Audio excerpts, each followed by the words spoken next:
Bonjour à tous et bienvenue sur l'antenne de QG. Ce 22 janvier 2026, j'ai le plaisir de m'entretenir avec Rick MacArthur, le président du Harper's Magazine, l'un des plus prestigieux titres de la presse américaine.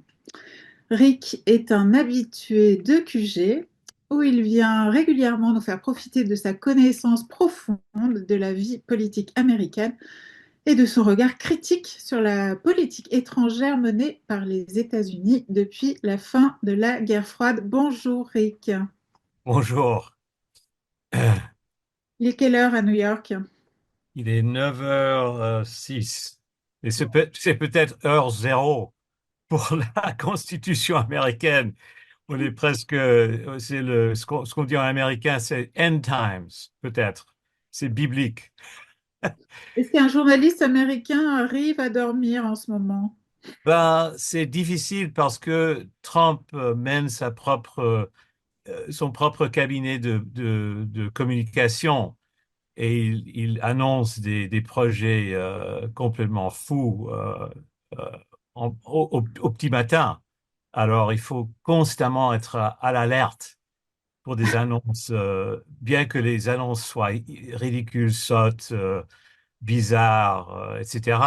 Il faut quand même répondre à la dernière crise. Je viens d'apprendre de vous qu'il y a eu un nouveau projet annoncé euh, dont je ne suis pas du tout au courant.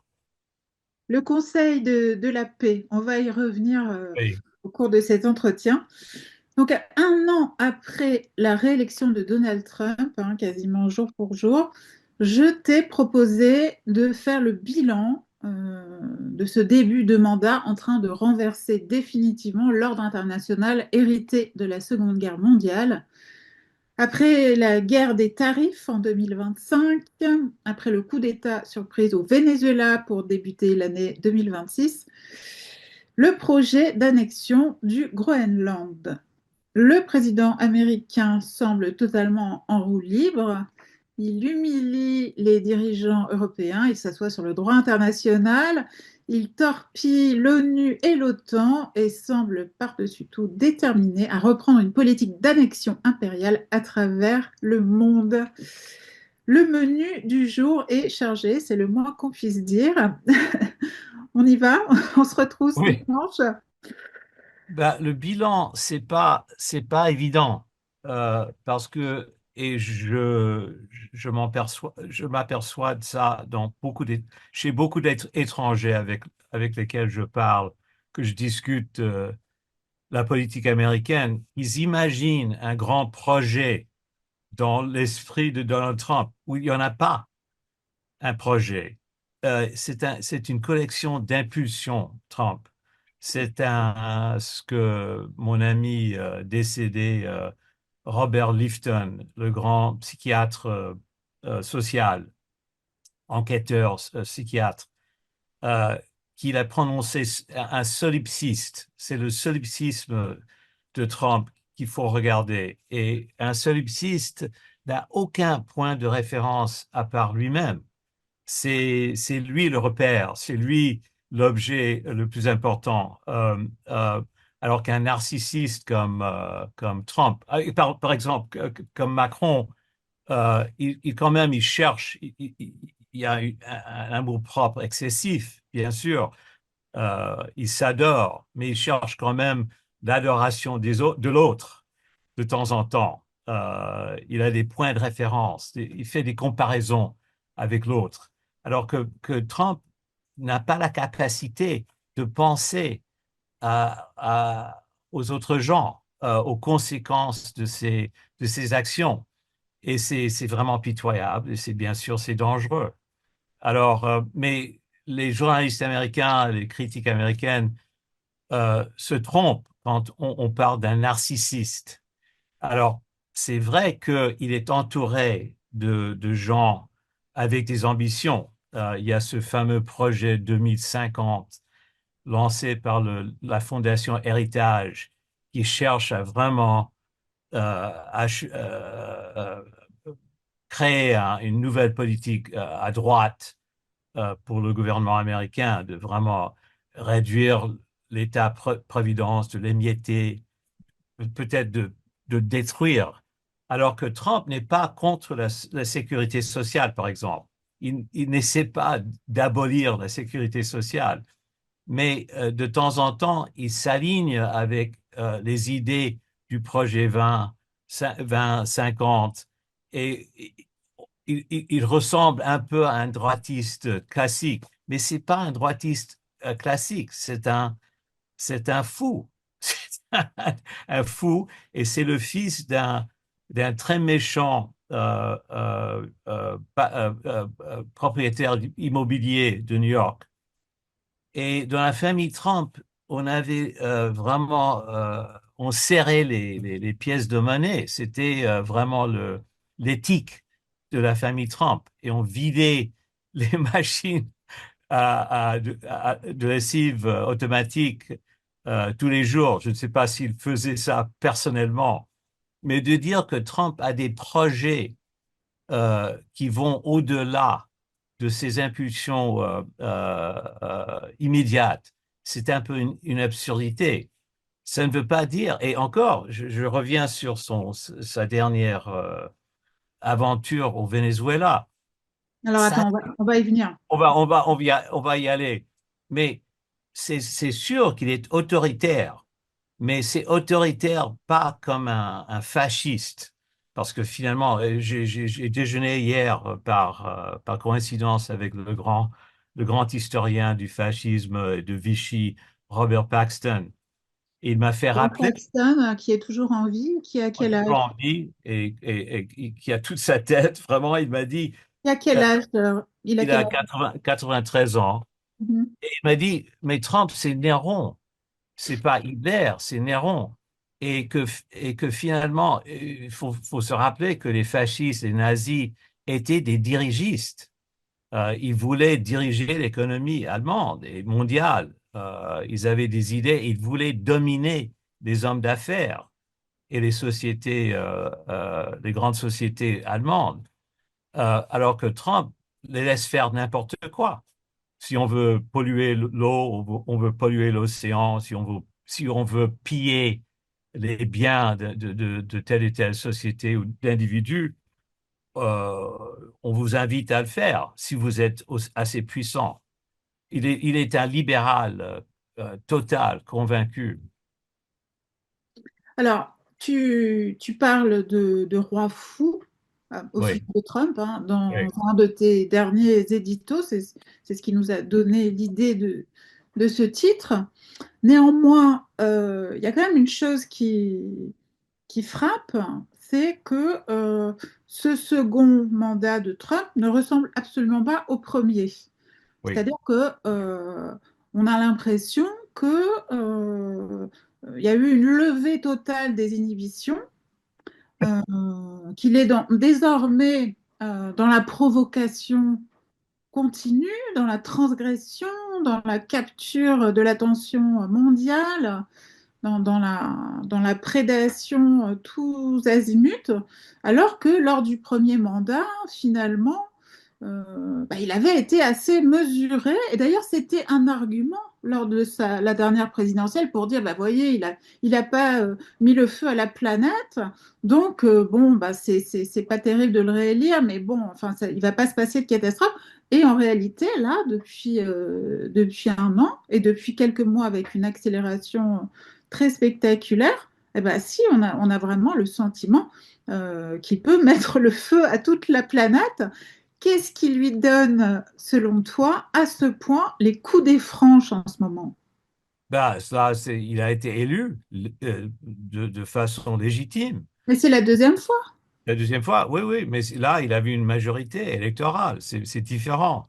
La première fois, il a été élu par hasard, un peu avec cette bizarre amendement, réglementation de la Constitution qui permet de gagner avec le collège électoral, avec les voix du collège électoral. Il n'avait pas une majorité populaire. C'est Hillary Clinton qui l'a remporté avec 3 millions de voix.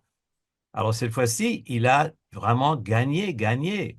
Et il a gagné la majorité dans les deux chambres du Congrès.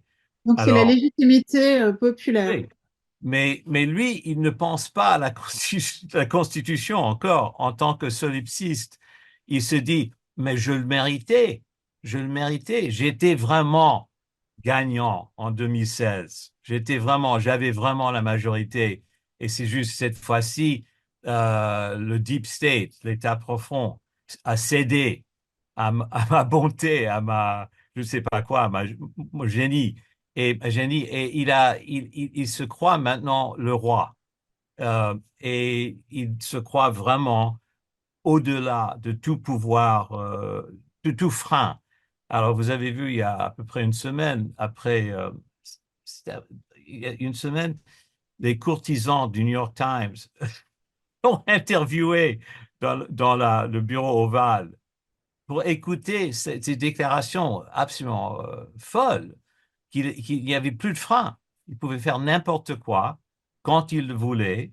Et la Constitution, c'était juste un jouet. Donc, mais il parlait comme ça il y a 10 ans. Il est célèbre pour sa déclaration que s'il fusillait quelqu'un au milieu de la 5e avenue, il ne serait pas interpellé.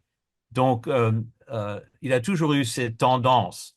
Mais là, avec la majorité, euh, la vraie victoire légitime, il se croit roi maintenant. Et la question serait, la meilleure question, c'est pas qu'est-ce qui motive Trump, c'est qu'est-ce qui motive l'opposition, la soi-disant opposition démocrate. Parce qu'en ce moment, ils sont très faibles, presque muets sur les grandes questions Alors, constitutionnelles sur le Venezuela. Mais je vous laisse. on va venir Oui, à oui, oui, l'opposition, aux oui, démocrates.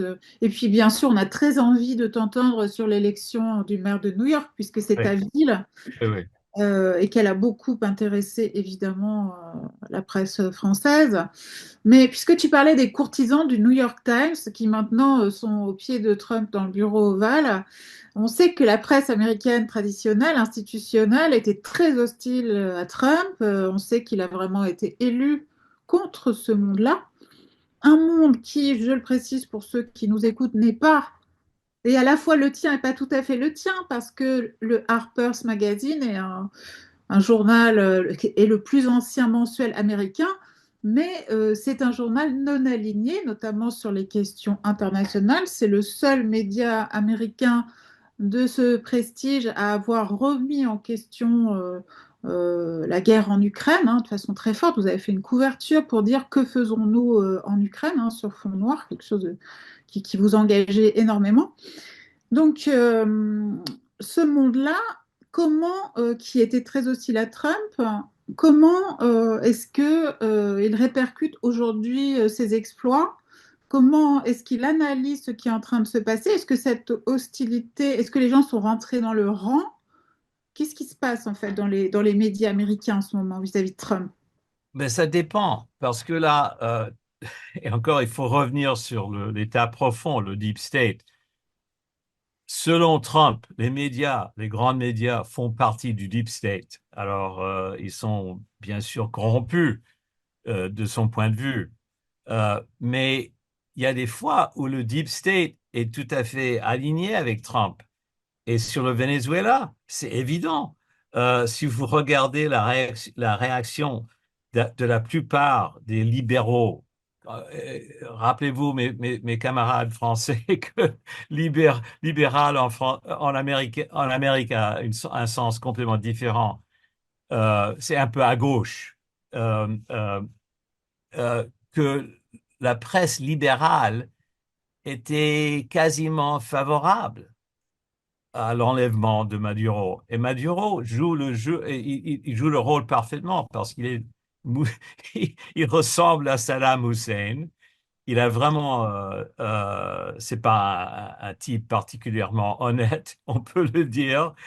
Euh, euh, mais écoutez les paroles d'Anthony Blinken, par exemple, que je vais citer là. il a dit en tant qu'opération, il a été interviewé après l'enlèvement de Maduro, en tant qu'opération militaire, en tant qu'opération de renseignement, c'était brillant. Si cela mène à une authentique transition démocratique au Venezuela, si Maria Corina Machado ou son parti finit par gouverner, ce serait un formidable résultat que j'applaudirais absolument ainsi qu'applaudir le président. L'ancien secrétaire d'État de Joe Biden, et c'était à peu près pareil au New York Times et chez le leadership, les têtes de file du Parti démocrate. Tout le monde disait, mais on aurait dû nous informer, peut-être 10 minutes avant ou, ou 20 minutes avant. C'était mal conçu le kidnapping, l'enlèvement. Mais très peu de gens ont dit carrément, franchement, mais c'est évident, c'est anticonstitutionnel, c'est non constitutionnel, c'est une violation crue du droit international, etc. Euh, Tout le monde disait la même chose. Blinken à Schumer, Charles Schumer, le chef de la majorité démocrate, minorité démocrate au Sénat, oui, c'est un méchant, Maduro, c'est un grand méchant. Euh, et Trump aurait dû planifier ça d'une façon un peu euh, plus claire. Mais il n'était pas vraiment contre. Hmm. Alors le deep state, encore, il y a des Alors, fois où on quand même. s'aligne avec Trump. Alors c'est compliqué pour le deep state. Alors, juste petite précision, tu dis libéral dans les coordonnées politiques français, c'est de gauche, mais c'est de gauche mollo, c'est de gauche social-démocrate. Évidemment, le vrai camp de gauche américain s'appelle radical, n'est-ce Oui, pas? oui, non, c'est même pas social-démocrate. Oui, Soyez c'est prudents. macroniste, quoi. Oui, c'est macroniste. C'est Ça, c'est macroniste. libéral Ouais, de ouais, gauche, ouais. centre-gauche américain. Oui, oui, oui. Alors, effectivement, l'année a commencé par le kidnapping de Nicolas Maduro, hein, ainsi que de son épouse, qui sont actuellement incarcérés dans une prison de Brooklyn, qui sont tous les deux inculpés devant un tribunal fédéral de Manhattan, à 2 pas de chez toi. Ce sont tes voisins à l'heure où on se parle. Quel est ton regard à toi sur cette opération spectaculaire qui a sidéré le monde? Euh, Comment est-ce que tu as vécu ça le 3 janvier? Mais moi, j'ai eu mal à l'estomac parce que ça m'a fait rappeler euh, euh, les pires frasques du Deep State dans les années 60 et 70. Il y avait, on faisait ça. Et ça revient aussi à le premier projet interventionniste de John F. Kennedy en 61, la baie des cochons. Et on va en parler plus tard, j'espère, dans le contexte de Marco Rubio, secrétaire d'État actuel. Mais chez nous, c'est habituel. George Bush père l'a fait au Panama. C'était des circonstances presque pareilles. Il a envahi le Panama en 89 sans demander la permission de quiconque. Il a simplement interpellé le président du Panama et on l'a ramené aux États-Unis et on a fait une interpellation, une prosécution pour, euh, pour, euh, pour narcotrafic. Alors, c'est pareil, ce qu'on a fait exactement pareil. Alors, mais depuis 89, euh, dans le monde, dans l'Occident, c'est devenu beaucoup plus à la mode de parler de réglementation internationale, du droit international, la souveraineté, etc. Tout ça ignoré par Clinton, le bombardement pendant la crise de Kosovo, le bombardement de Belgrade, etc., tout en violation du droit international et sans demander la permission du Congrès, etc. Euh, euh, on continue à Alors, intervenir partout illégalement. Alors la quand Trump différence, le fait, La Oui, différence, Rick, c'est que oui, Trump avait promis un recentrement sur les États-Unis. Euh, oui, Est-ce qu'il est, alors je voulais te poser la oui. question évidemment aujourd'hui, est-ce qu'il est perçu comme un traître par rapport à ses promesses de non-intervention? Comment est-ce que les Américains vivent ces nouvelles aventures guerrières, et ces velléités d'expansion qui n'étaient pas au programme? Voilà, vous me devancez là, parce que j'allais arriver à ce point-là. Il a complètement trahi sa base, qui était isolationniste, nombriliste, on pourrait dire. Si encore je peux citer euh, euh, Trump en 2016. Il a dit, je cite Trump, la stratégie actuelle de renverser des régimes sans aucun plan pour le lendemain provoque seulement des vacances de pouvoir qui sont remplies simplement par des terroristes. Alors, vous imaginez là, il a fait exactement le contraire au Venezuela. Il menace de faire exactement la même chose au Groenland. Donc, il y a le type, un des émeutiers du 6 janvier, qui vient d'annoncer, le type avec les cornes, avec le casque à cornes, un chaman. Euh, Il souhaite il, lancer un il- parti, c'est ça? il va lancer, non, il sera candidat pour devenir gouverneur de l'Arizona. Il se présente maintenant sur une plateforme anti-Trump. Hmm. Alors, et la plus grande fracture, c'est sur Israël et Gaza. Et il y a Charlie Kirk, le martyr de la droite, grand chrétien, etc., que tout le monde adorait dans le camp Trump. Vers la fin de sa vie, il a changé de camp. Il est devenu très critique d'Israël et de la tuerie à Gaza. Et voilà que le MAGA est complètement fracturé par Israël et sa politique anti-palestinienne. Et Trump s'en fout. Il attaque les gens qui étaient auparavant fidèles. Il y a cette folle qui est devenue un peu plus, plus intéressante récemment, Marjorie Taylor Greene, représentante de la Géorgie, l'État de Géorgie, qui vient de démissionner de la Chambre des représentants. Et, et c'est annoncé, elle a annoncé l'autre jour, vraiment, j'étais naïf. J'étais naïf. Par J'étais rapport naïf par rapport avec Trump. Je pensais que c'était un vrai de la vraie, un type, un type honnête, un réformateur. Mais on voyait bien à l'époque, et encore si on revient sur le dossier ukrainien, on va j'espère, on va y venir. on en parlera, mais toutes les impulsions ou les tendances qu'on croyait euh, anti-orthodoxes, anti-État profond, un peu réformateurs, ont disparu parce que chez le solipsiste Trump, ça n'existe plus. Il n'y a que ces dernières impulsions qui comptent.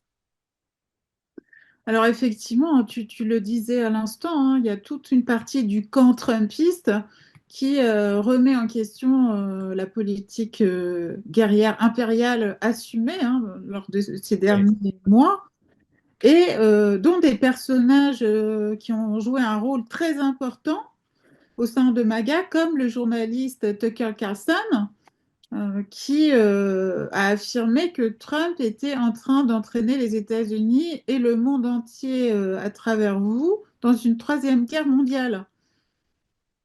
oui. Et Tucker Carlson, il est très influent. Il a une audience énorme. Et pire que ça, pour Trump, c'est Joe Rogan.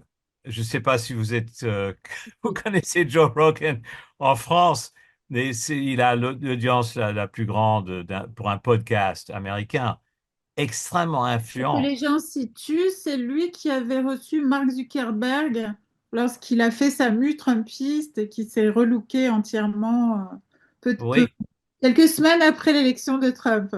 voilà. Et récemment, après on peut dire l'assassinat de la pauvre la pauvre dame à Minneapolis, Renée Good, Rogan a parlé carrément, franchement, de tactiques Gestapo. Est-ce qu'on est devenu le Gestapo? Alors lui, il tourne contre Trump. Mais Trump ne réagit pas. Il n'a rien dit au sujet de Rogan. J'ai un peu l'impression que Trump ignore le sens de Gestapo. Il est tellement ignorant de l'histoire. Il n'a rien lu, rien, absolument rien, sauf ses textes. Alors, c'est hallucinant. Mais il y a une grande partie de sa base fidèle qui est qui se révolte.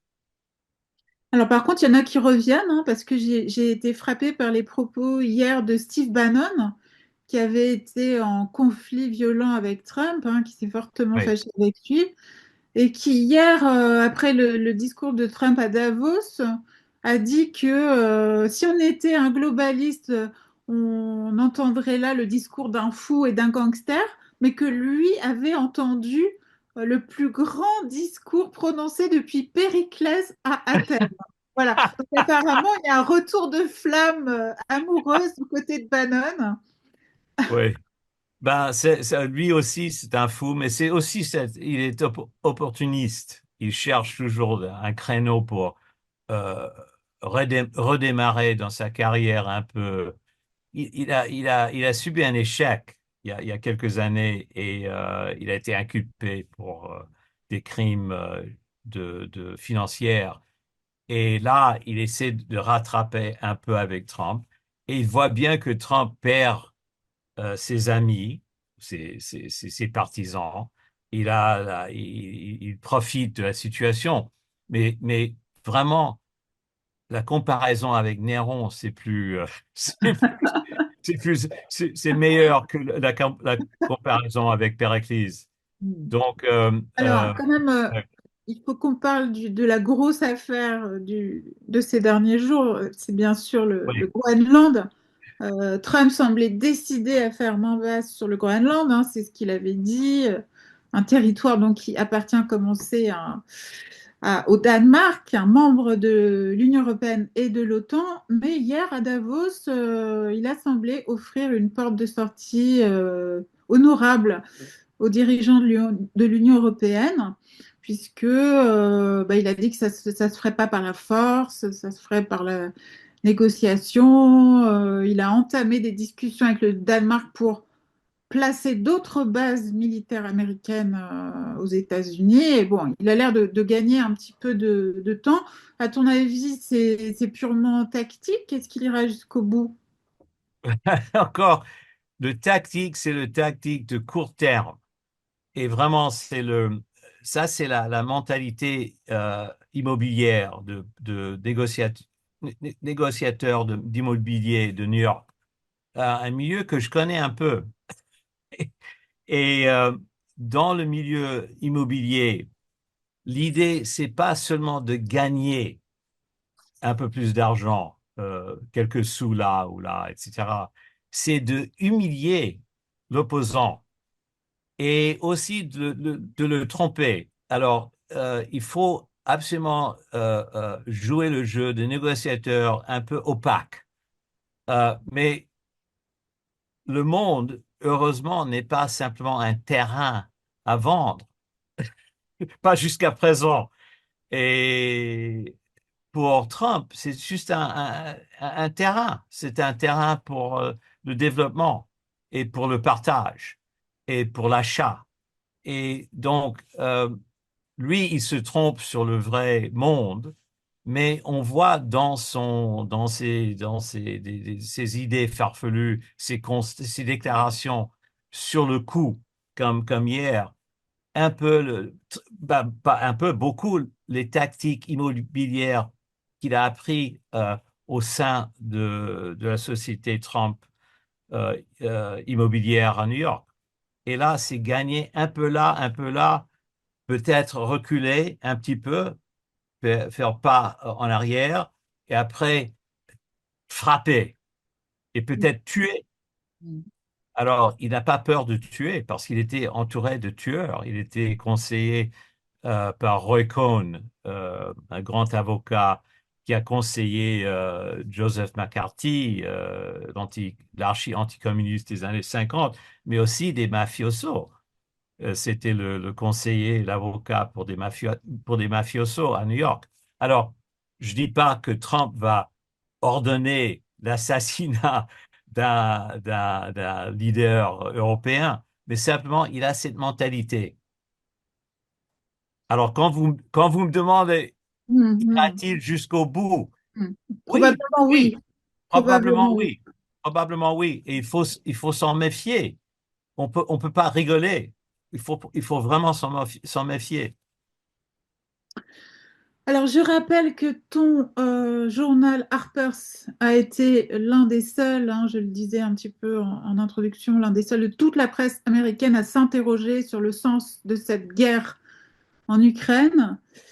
Bon, Trump semblait, pendant la présidentielle, prendre l'affaire à cœur, hein, et je dois dire que c'était l'un de ses seuls et rares Oui. mérites à mes yeux, et je pense peut-être aussi au tien. Mais une fois de plus, hier à Davos, il s'en est ouvertement lavé les mains. Il a dit formellement, il y a un océan entre nous et l'Ukraine, et c'est votre problème. Voilà ce qu'il a dit aux dirigeants européens. Bon, aujourd'hui, ce matin, au réveil pour l'heure française, il est un petit peu revenu en arrière en disant que de toute façon, la guerre en Ukraine allait bientôt s'achever. Bon, mais ça mange pas de pain, hein, ce genre de propos. Ça fait des années qu'il le dit. Euh, Comment expliquer quand même ce revirement parce que et lui et J.D. Vance, son vice-président, semblaient quand même tous les deux assez déterminés, hein, à mettre un terme à cette guerre absolument meurtrière. Est-ce que selon toi, l'explication, c'est que Trump a découvert tout simplement qu'il n'avait aucune corde de rappel sur Poutine? Ben, je ne sais pas ce qui mijote chez Trump en ce moment, mais on peut dire que il y a un an, il y a un an et demi, 2 ans, euh, la gauche, je dirais, rationnelle, comme j'espère, dont je fais partie, voyait dans la guerre russo-ukrainienne euh, des grands méchants euh, dans l'Occident et chez l'OTAN, et que l'élargissement de l'OTAN a mené inévitablement à un conflit avec Poutine et que ça serait passé euh, euh, de la même façon avec un autre président russe. C'est pas juste Poutine, c'est toute l'histoire russe. C'est une histoire défensive qui a été accentuée par la Deuxième Guerre mondiale. Je me souviens au moment où les Allemands ont annoncé qu'ils allaient contribuer des blindés ou des tanks Léopard euh, du côté ukrainien. On était à une semaine de l'anniversaire de la guerre de la bataille de Stalingrad. J'ai dit, qu'est-ce qu'on fait là? C'est incroyable. Ce qu'on fait, c'est la provocation constante. Alors, mais Trump ne comprend rien. Mais il comprenait que c'était bête, c'était inutile et que probablement, vraisemblablement, les Russes allaient gagner. Euh, euh, Finalement. Alors, il a profité de ça. Et il y a beaucoup pas seulement de gauchistes, mais d'isolationnistes et de républicains, ce que je dirais anti-impérialistes, qui se sont dit, voilà, c'est notre héros.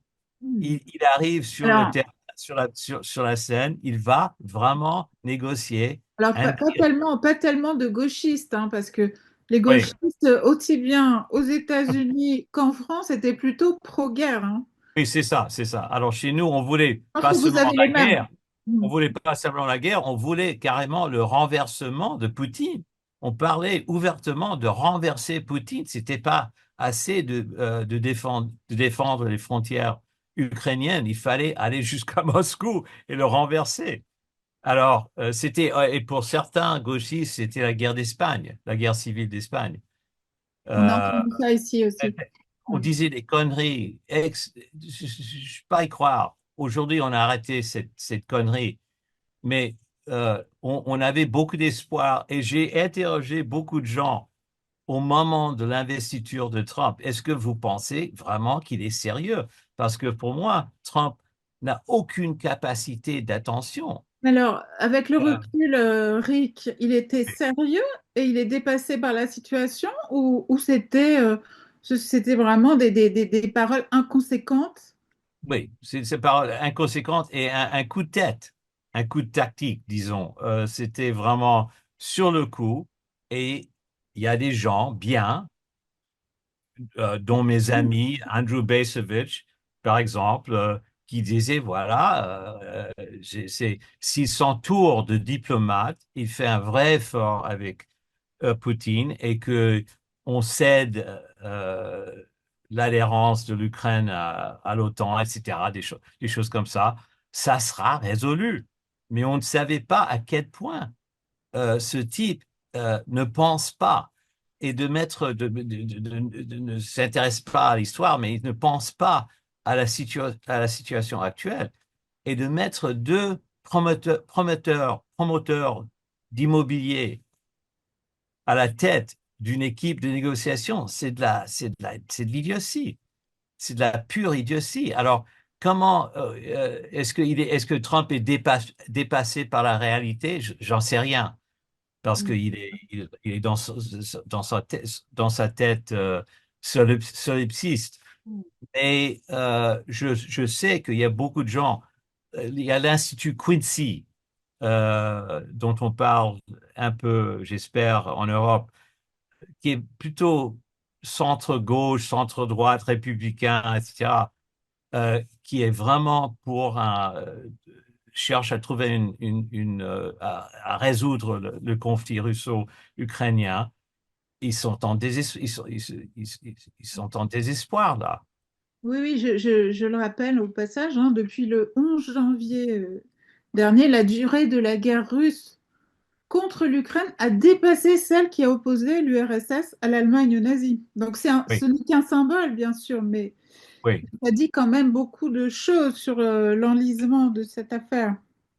oui. Mais et je ne dis pas que ça ne pourrait être pas résolu, mais voilà, d'envahir le Venezuela, ça, bien sûr, ça renforce la position de Poutine, qui est très clintonienne, très américaine. C'est la guerre préemptive. On peut justifier la guerre préemptive euh, parce que Et Poutine, d'ailleurs, certains dirigeants européens comme Giorgia Meloni sont venus apporter de l'eau au moulin de Poutine en parlant au sujet du kidnapping de Maduro de guerre préventive de la part des États-Unis. oui, Voilà, oui, en justifiant l'idée de guerre préventive.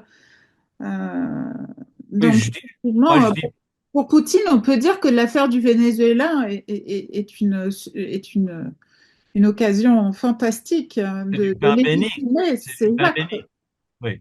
Et moi, je dis préemptif parce que Bush, avant d'envahir l'Irak, parlait d'une guerre préemptive pour éviter que Saddam Hussein lance des missiles nucléaires contre la France, contre l'Amérique, etc.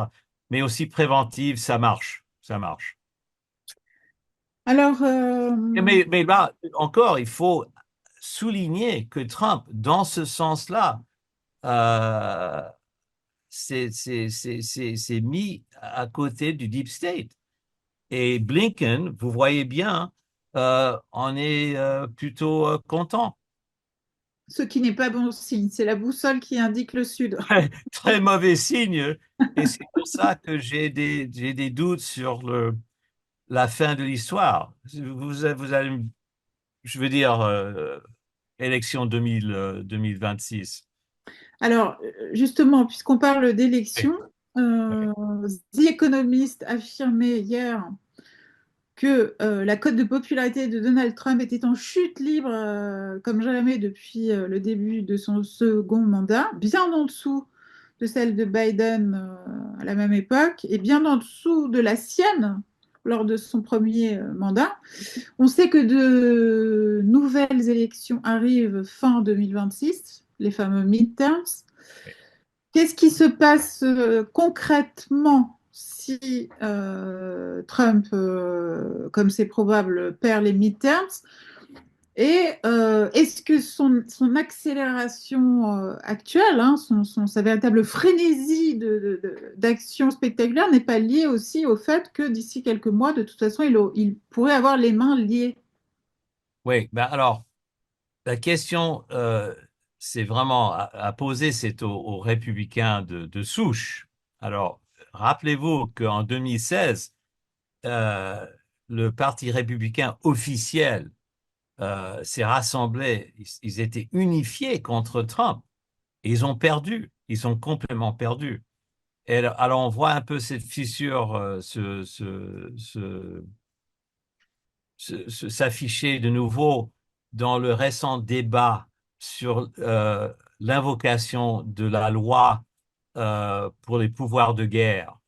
Les démocrates ont avancé très poliment un projet de loi pour lier les mains de Trump sur le Venezuela. Au début, il y a 5 sénateurs républicains qui ont voté pour. Trump les a engueulés publiquement. C'est l'horreur, c'est la trahison, etc.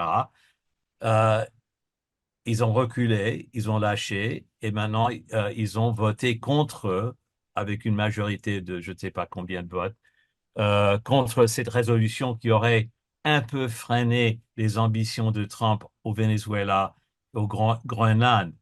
Alors, mais ça vous donne un petit peu une idée qu'il y a des sénateurs, des républicains qui voudraient se sauver la peau.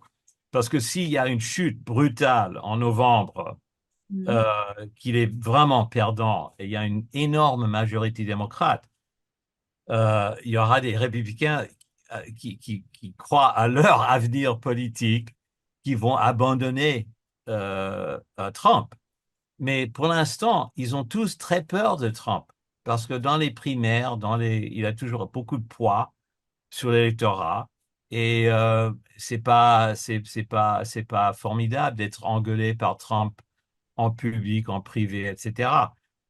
Euh, mais la rivalité la plus importante qu'il faut vraiment cibler, et j'appelle à la diplomatie européenne de vraiment cibler la rivalité entre J.D. Vance et Marco Rubio.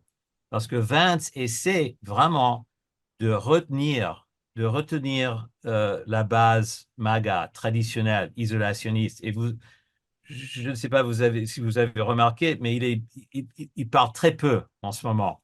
Il Oui, se déclare absolument. pas, il s'est pas déclaré sur la grande victoire brillante au Venezuela.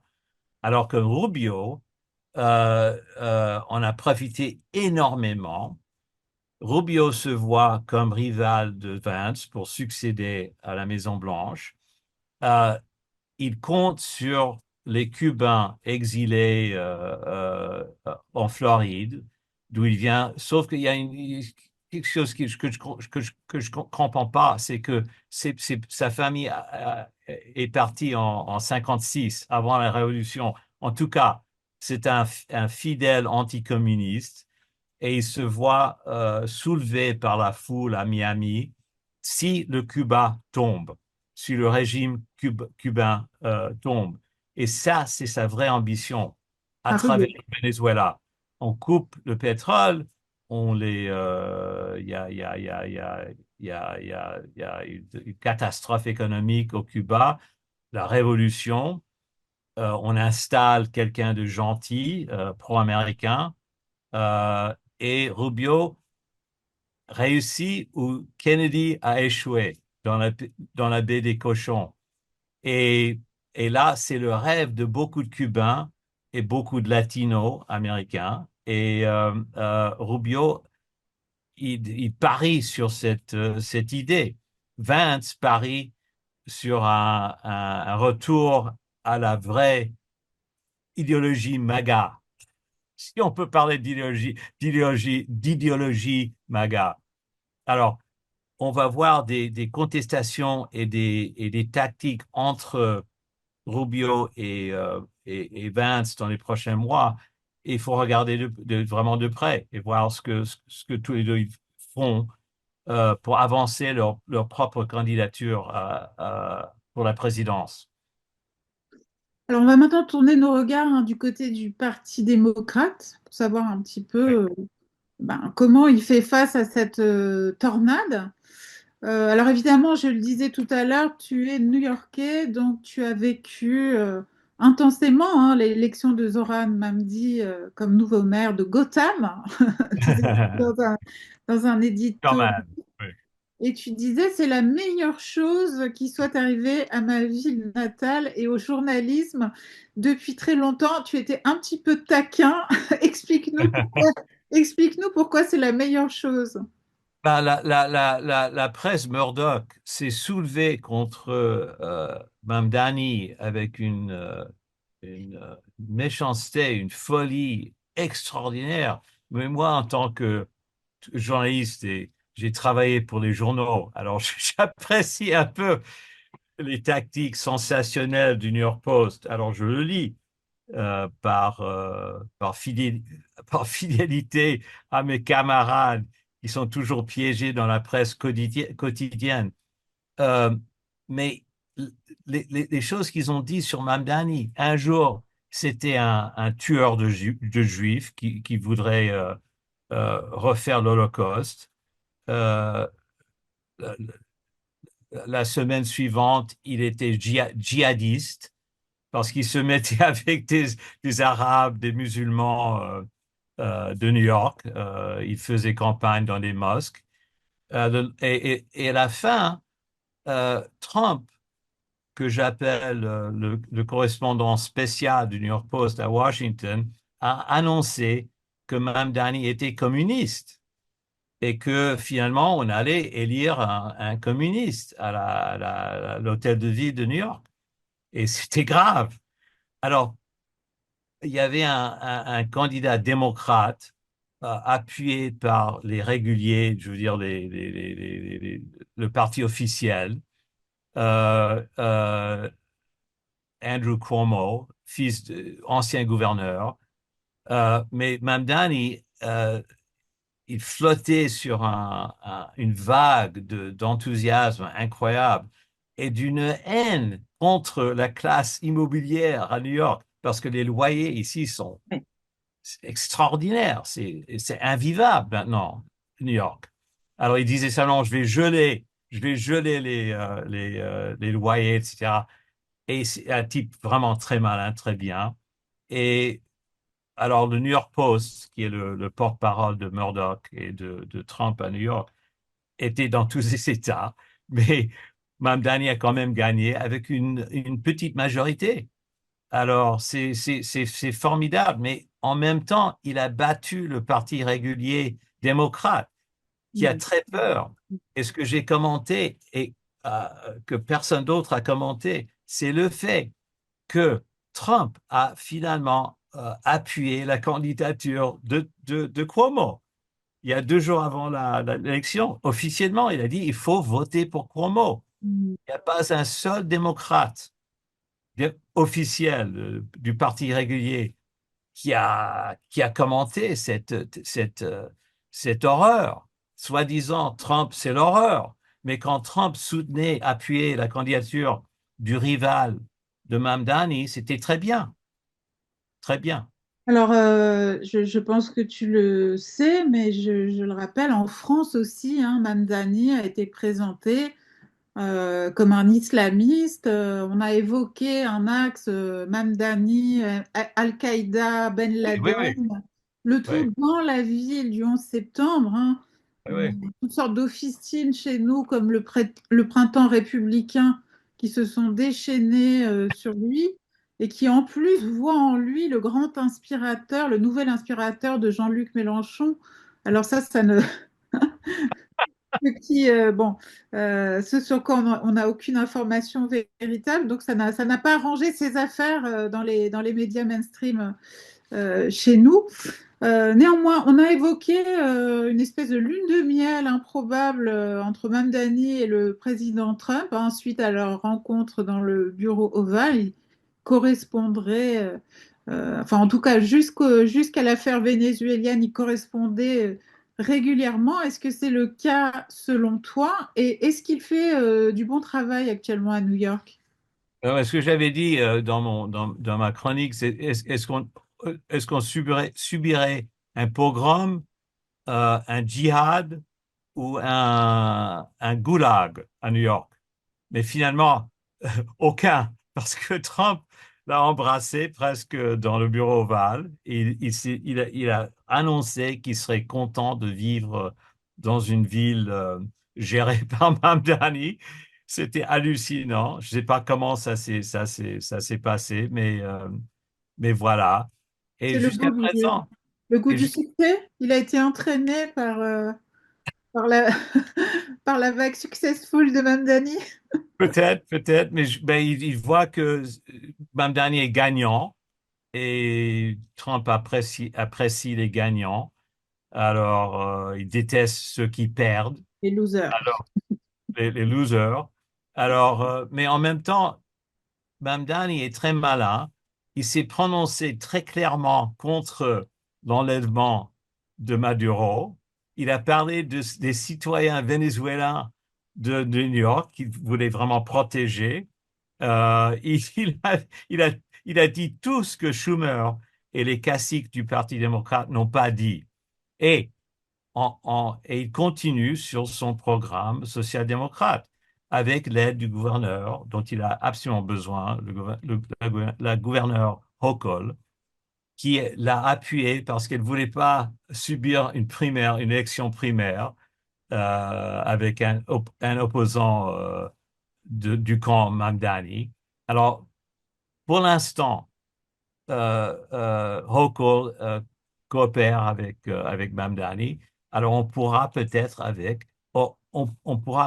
avoir des crèches euh, à New York, comme à Paris. C'est possible, c'est pas impensable, alors qu'avant, c'était impensable. Et de l'éducation pour les plus jeunes, gratuite pour tous les enfants. Et euh, en même temps, ils voudraient geler les loyers. Ça, c'est un peu plus compliqué parce qu'il y a un conseil d'administration qui décide. Mais même il empêche une hausse de plus de 3%, par exemple, ou 2%, ça sera une victoire pour les loyers contrôlés dont on parle. Les loyers stabilisés. Hmm. Euh, autre projet, c'est l'autobus libre, ne plus payer pour les autobus, etc. C'est tout à fait possible maintenant. Euh, mais ce que j'attends, c'est la contre-attaque du Parti démocrate contre Mamdani, parce que lui, c'est un virus. Il faut absolument que le virus soit euh, écrasé, éliminé. Parce que si Mamdani réussit à New York dans son programme un peu, et c'est légèrement social-démocrate, Légèrement socialiste, ouais. légèrement. Raphaël Glucksmann n'en serait pas critique. Euh, il menace vraiment la stabilité du Parti démocrate parce que le Parti démocrate, pour l'instant, se refoule et refuse de dire vraiment quoi que ce soit de violent contre Trump ou de vraiment clair contre Trump. Et on espère que Trump va s'écrouler par lui-même. On compte sur l'autodestruction de Trump. Alors Alors, que maintenant, effectivement, il propose un programme. Il essaie vraiment d'aider les gens. dans un éditorial récent au sujet du Parti démocrate, tu dis que le combat politique le plus important à observer pour l'avenir du pays oppose en ce moment Mamdani et ses alliés dans lesquels tu ranges Alexandra Ocasio-Cortez. Oui. Euh, aux trois démocrates les plus puissants du pays. Et on aimerait savoir un petit peu, évidemment, quel est le rapport de force actuel et comment le Parti démocrate est en train de se restructurer après la défaite du camp Biden. Est-ce que cette fois, un nouveau Sanders, enfin victorieux, pourrait émerger lors de prochaines élections? Bah, le problème là, c'est qu'il n'y a plus de Sanders. Sanders, comme je vous ai dit il y a à peu près 2 ans, il a cédé à Biden. Il a baissé les bras. Il a dit, bah, je suis battu. Alors lui, il n'a plus la capacité, il est trop âgé pour mener campagne. Il y a Quel pourrait être le nouveau Sanders? alors il y a Mamdani et c'est tout. Il y a plus personne euh, qui a le poids d'un Sanders qui pourrait le remplacer. Alors, et quand vous parlez des rapports de force, ça, c'est vraiment, ça favorise vraiment les classiques du parti parce que eux, ils ont toujours les leviers pour ramasser de l'argent de Wall Street, des banques, des grandes sociétés. Et eux aussi, les grandes sociétés vont abandonner Trump si on le voit perdant au midterm. Et ils vont donner énormément d'argent à la nouvelle majorité au Congrès qui sera menée, dirigée gérée par Charles Schumer et Hakeem Jeffries, tous les deux de Brooklyn. Et c'est ça où je trouve ça très intéressant parce que euh, la lutte interne du Parti démocrate national se déroule sur le terrain municipal de New York entre la faction Jeffries-Schumer et la faction Ocasio-Cortez-Mamdani. Et on verra. Mais pour l'instant, vraiment, c'est les caciques ont toujours tous les leviers du pouvoir. Et c'est douteux qu'il y aura un vrai mouvement Sanders. Mais on ne sait jamais. Et c'est toujours possible que quelqu'un comme démissionne du Parti républicain et qui mènerait campagne pour le Parti démocrate, qui pourrait envahir le Parti démocrate, un peu comme Trump a envahi le Parti républicain. Ça, c'est une Et possibilité. est-ce que techniquement, Mamdani, compte tenu de son histoire, compte tenu du fait qu'il est progressiste, qu'il est musulman, qu'il est né en Ouganda, etc., est-ce que techniquement, il pourrait être un Ah candidat oui, américain? oui, oui, encore, oui, mais il n'est pas né aux États-Unis, alors techniquement, il ne peut pas se présenter. Excusez-moi. Mais il y avait une question à l'époque si John McCain aurait pu se présenter, pouvait se présenter parce il était né au Mexique. Et ils ont finalement permis à McCain de briguer la présidence. Alors, mais il est trop jeune, trop expérimenté, pas suffisamment expérimenté, Mamdani. Et je doute vraiment qu'il pourrait se présenter en 2000, c'est quoi, 2028. Donc, et il y a pas de personnage dans le Parti démocrate, dans l'opposition, qui pourrait vraiment reprendre le mouvement Sanders. Et Sanders, malheureusement, a cédé au classique du parti. Je, je l'ai montré clairement il y a 2 ans Oui, comment il a vous cédé. l'avez dit plusieurs fois sur cette Oui, oui, antenne. oui, oui, oui. Petite question sur l'état de la société américaine. C'est vrai que ça fait plusieurs années qu'on parle, au Oui. moins depuis le Covid, qu'on parle de risque d'éclatement, d'une situation assez explosive. On se souvient des manifestations à l'occasion de la mort de George Floyd, qui était parmi les manifestations les plus importantes de l'histoire des États-Unis, hein. Certaines estimations parlent de plus de 20 millions de participants à travers le pays. Euh, Où est-ce que cette affaire-là en est? C'est vrai qu'il y a eu, tu en parlais tout à l'heure, le meurtre d'une citoyenne américaine le 7 janvier dernier. mère de 3 enfants, Renée Nicole Good, qui a été abattue par l'ICE anti-immigration. Bon, il y a eu bien sûr une indignation nationale et même mondiale après la mort de cette femme qualifiée par Trump et par Vance, son vice-président, d'agitatrice. Est-ce que cette autre forme de brutalisation interne, cette fois, brutalisation du discours et des pratiques, est-ce que cette brutalisation met en danger plus que jamais la cohésion nationale américaine? Oui, et c'est ça, justement, je pose cette question dans ma prochaine chronique pour le devoir. Est-ce que ça remonte, parce que c'est une coïncidence géographique que Floyd est assassiné ou tué par le flic municipal il y a 5 ans à 1200 mètres de l'endroit où René Good a été assassiné par l'agent fédéral de ICE. Et le Minnesota, il faut vous rappeler, il faut savoir que le Minnesota, c'est un peu un modèle du gouvernement propre. C'est pas comme New York, c'est pas comme l'Illinois, c'est pas traditionnellement c'est pas le berceau de corruption comme Chicago. C'est un endroit qui finalement est très progressiste et qui a lancé des carrières formidables dans la politique américaine. Eugene McCarthy, mon héros de ma jeunesse, qui a renversé Lyndon Johnson en 68, et Hubert Humphrey même, ancien maire de Minneapolis, devenu sénateur du Minnesota.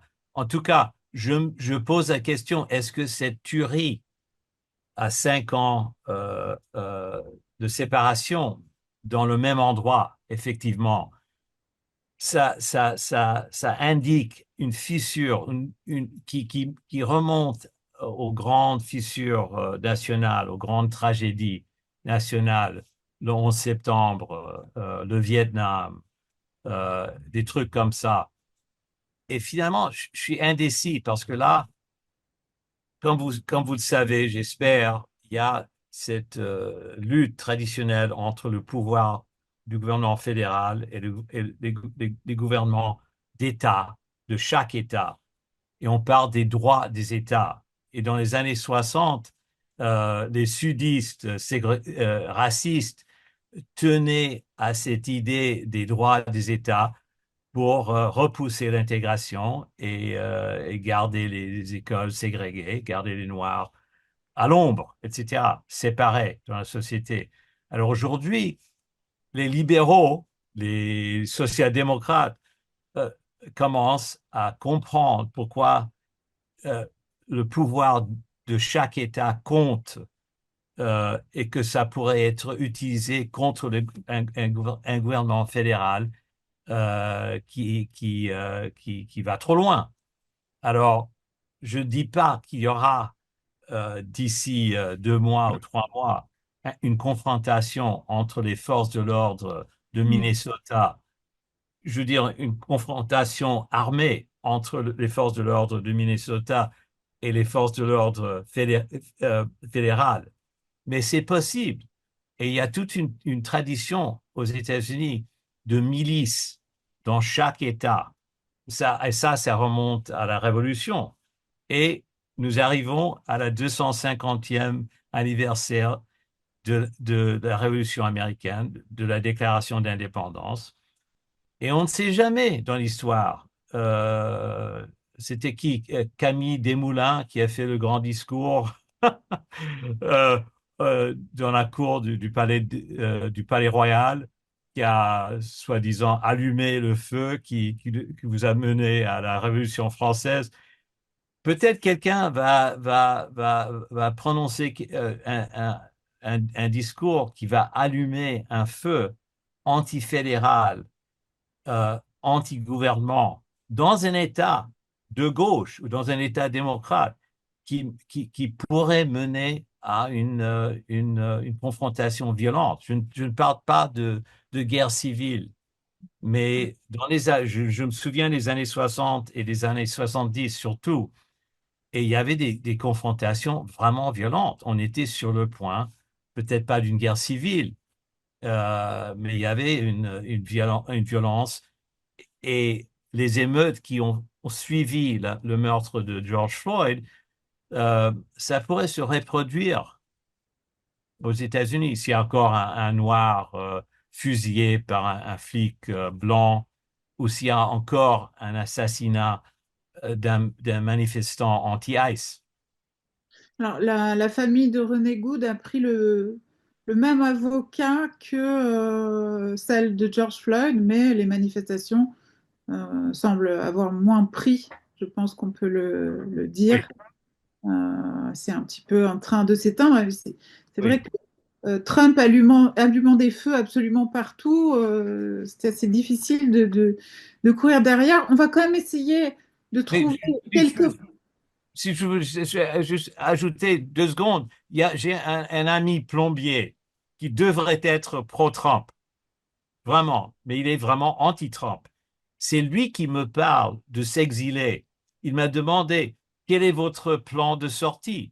Comment allez-vous sortir des États-Unis, échapper des États-Unis? Vous échappez. Moi, je plaisante et je dis, moi, je fais des exercices militaires avec la milice de New York.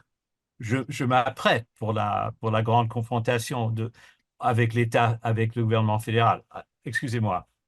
On va essayer de trouver quelques points positifs hein, pour conclure cet entretien. Il me semble quand même que nous sommes en train de vivre en temps réel la fin de l'idéologie globaliste, c'est-à-dire la fin de l'idée que nous aurions pu vivre éternellement par-delà les conflits, les nations, l'histoire, un petit peu toute cette vision fukuyamesque qui a été très puissante en France, hein, puisque tu connais très Ouais, bien aussi la scène intellectuelle française. Tu as même écrit au cours de l'été 2025 un article assassin sur Pierre Nora, le patron de la revue Le Débat. On pourra peut-être en dire un petit mot. Euh, j'espère. alors, c'est un petit peu tout ça qu'on vit. L'histoire s'est remise en marche sur tous les fronts, de toutes les façons possibles. Et ça, d'une certaine façon, est-ce que c'est pas une satisfaction intellectuelle, une satisfaction amère peut-être, hein, mais une satisfaction tout de même de voir les masques tomber, les mensonges s'effondrer, les fictions s'affaler comme nous sommes en train de le vivre finalement. Comment est-ce que tu vis ce moment? Ben, au début, je vivais un, une- un sentiment d'humour, vraiment. Je me disais, j'ironisais sans arrêt sur la réussite de Trump, etc. Bien que je sois horrifié par sa tenue, sa, sa, sa, sa façon de se prononcer, etc. Mais, mais maintenant, ce qui ce qui m'empêche de vraiment de célébrer ce dont vous parlez, c'est la faiblesse de l'opposition. Qu'est-ce qui va remplacer le Trumpisme? Et je reviens sur un de mes thèmes préférés, le libre-échange, par exemple. Je vous jure, je ne vais pas vous ennuyer avec mes histoires de l'ALENA. J'en ai parlé souvent, je crois. Mais l'ALENA nous a amené Trump. C'est grâce à Trump qu'il a gagné. C'est grâce à l'ALENA qu'il a gagné en 2016. C'est statistiquement prouvé. Mais c'était pas un vrai accord de libre-échange, mais c'était vendu comme un accord de libre-échange. Et le libre-échange était, comme en Europe, était sain. C'était la Bible. Il fallait absolument être ricardien. Et là, Trump a complètement détruit cette idée. Il a cassé l'orthodoxie sur le libre-échange. Mais en même temps, le problème persiste. Rien n'a changé. Le Mexique est toujours la plateforme d'exportation de main-d'œuvre bon marché qui empêche les pauvres cols bleus du Grand Midwest, les ouvriers du Grand Midwest, de rattraper un peu leur vie perdue après que leur petite usine est partie au Mexique, en Chine, etc.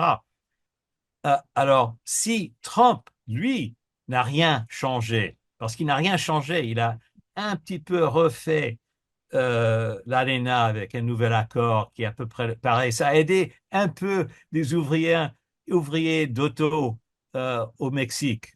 Ça n'a rien fait pour les ouvriers américains. Qu'est-ce qui va remplacer Trump? Je pense pas que il sera remplacé par Charles Schumer et les Clinton, le camp Clinton. Ça pourrait être pire que Trump. Un type Il y a encore plus pire que farouche que Trump aux Trump. États-Unis aujourd'hui. Quelqu'un comme Vance, par exemple, qui croit, plus intellectuel, et qui a un programme qui pourrait nous mener vraiment à droite, vraiment casser Qu'est-ce qu'il pourrait la- faire de plus? l'accord social. Qu'est-ce qu'il pourrait faire de plus, j'ai dit Vance. Ben, je ne sais pas, éliminer la sécurité sociale. Parce que souvent, on annonce une crise, on dit, voilà, la sécurité sociale sera banqueroute dans 2 minutes ou dans 5 ans. Il y a toujours une étude qui sort annonçant que la sécurité sociale est complètement est sur le point d'être ruinée ou de vider.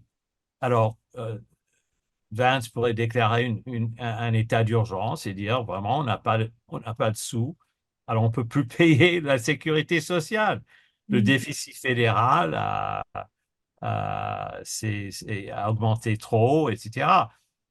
Parce qu'il y a des gens chez nous qui sont toujours vraiment enragés, furieux contre le programme de Roosevelt, du New Deal, qui voudrait faire demi-tour et retourner au 19e siècle.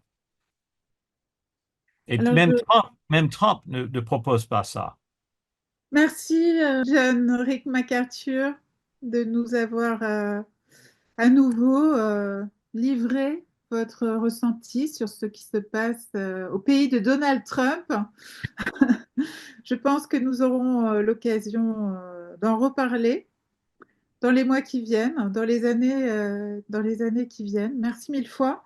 Je rappelle bien sûr hein, à tous ceux qui voudraient se renseigner sur Harper's, que Harper's, dont je montre le numéro, je ne sais pas si on le voit. Merci. Non, je le vois, je le vois. Oui, oui, Voilà, merci. Harper's, c'est un mensuel. Harper's, vous pouvez le trouver facilement, le commander en ligne.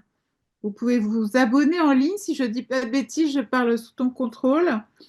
Mais évidemment, il vaut mieux s'y abonner en papier, ce qui est tout à fait possible, même pour les Français. Mais je te laisse, pour la page publicitaire, peut-être compléter mon propos. Ben bon, oui, oui, non, non, non, non, je cherche souvent, je cherche des abonnés partout, euh, aux quatre coins du monde, parce que vraiment, l'autre lutte dont on n'a pas parlé, et encore, ça concerne Trump. Trump s'est allié avec les GAFAM. Maintenant, les GAFAM sont soumis à Trump, Trump est soumis aux GAFAM. Et notre lutte de QG, de Harper, tout le monde de l'édition qui veut toujours faire quelque chose de bien, j'espère, c'est contre les GAFAM et la puissance totale sur le marché de Google et Facebook, etc. Et ça s'empire, ça s'empire. Alors, ma nouvelle publicité, c'est un acte patriotique de s'abonner sur le papier parce que au moins Google ne peut pas piquer des clics Hmm. de votre numéro papier. On fait la livraison par la poste. On attend tranquillement chez soi et Et euh, Google ne tout le peut monde pas arrive. invisibiliser, ne peut Oui, pas invisibiliser vos contenus, ne peut pas vous censurer. exactement. Ou vous interrompre avec des publicités, etc. Alors, c'est un acte patriotique, oui, de s'abonner à Harper's. Et de s'abonner à QG, de s'abonner aux médias vraiment indépendants et non alignés. Merci beaucoup, Rick. Oui, À merci. bientôt. À bientôt, merci. Je rappelle que QG est un média indépendant. Je vous invite bien sûr à nous découvrir sur qg.media et à nous soutenir. Je vous souhaite une bonne fin de soirée. Je vous dis à très bientôt.